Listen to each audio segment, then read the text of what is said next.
John is in Koche. Since June 2010, when the flotilla with the Mavi Marmara and the other boats were attacked, people began campaigning in Canada. The Solidarity Movement in Canada immediately started asking, when can we send a Canadian boat to Gaza? So we began with this campaign, which seemed very ambitious at the time, that we were going to raise $300,000.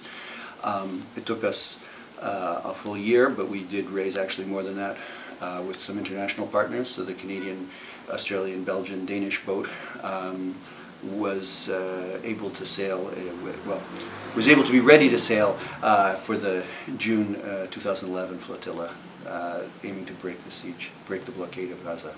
Last spring I took part in the attempt to reach Gaza on the Tahrir, and we were stopped by the Greek Coast Guard because Israel outsourced its blockade of Gaza to the Greeks. But due to a very dubious ministerial order that was slapped on us that no boats would leave a Greek port bound for Gaza, we were unable to do that. We did challenge the extension of the blockade to European waters by making a run for international waters, which involved me and a fellow Canadian girl called Soha Keen getting into kayaks and positioning ourselves in front of the Greek Coast Guard and giving the Tahrir time to get out of port. We were arrested, me and Soha, along with Sandra Roach, who was the head of the Canadian delegation and the owner of the boat. And yeah, we were all convicted to 30-day sentences in Greece, but luckily that was suspended. But in knowing the risks of how it panned out, I'd be more than happy to do it again.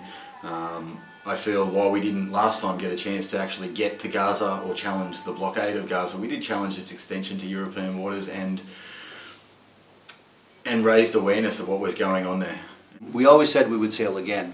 In fact, even in the first year, in 2010, our plan was to sail as soon as possible. It ended up taking a full year, but we never wanted it to take a full year. So the fact is that this year, since we already own the boat, we own the main asset, we were ready to sail at the best time. One of the things we learned in June and July, we learned a lot of lessons in June and July. One of them is that the Greek state is no longer what it once was in terms of supporting the Palestinian cause, and while we still have a lot of support from Greek civil society, the Greek state is not a good place to have a boat for this kind of project right now. Another thing we learned is that a lot of advanced publicity in fact makes it more difficult to leave. It makes it easier for state agents to interfere with what we're doing as civil society organizations. So our decision this time was to have a minimum, as little as possible, advance publicity, which means that once we get into the international waters, this is when we begin to do all of the publicity, all of the media work. So we need perhaps an extra day or so in travel time, but then also waiting to make sure that the world knows about what we're doing and why we're doing it, and that we are one of the freedom waves towards Gaza, not the last, not the first, but we will continue with freedom waves towards Gaza as long as it takes. We don't want to find out really whether the Turkish government would feel some pressure to stop us, right? So our preference is simply not to engage any state actor from any state, from Greece, from Turkey, from any country.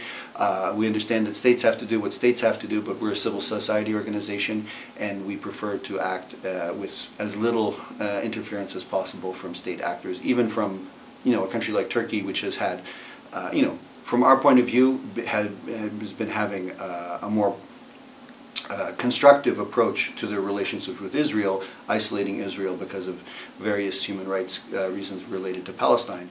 Right now we're leaving no longer as a flotilla, but as we're calling freedom waves to Gaza, and this freedom wave that we're going in now includes the Tahrir, the Canadian boat to Gaza, and the Saoirse, the Irish boat to Gaza. So we'll have about 35 people, delegates from different countries, as well as media on the Tahrir, and fewer, maybe about 15 or so, on the Saoirse, on the Irish boat to Gaza. We're leaving from the Turkish port of فتحية. We will, by the time this will be public, we will be in international waters and heading towards the territorial waters of Palestine off Gaza.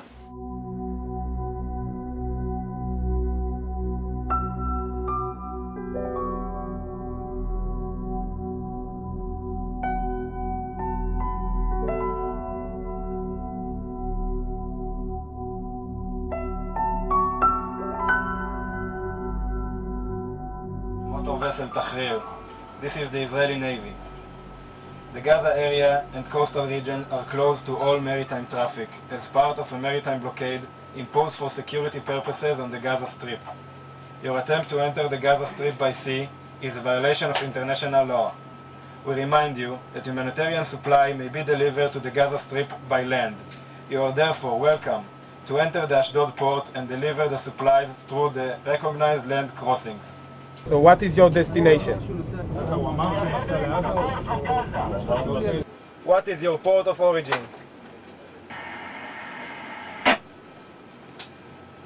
Turkey. What is your cargo? We have no cargo. How many passengers do you carry? We have 12 in total. Your blockade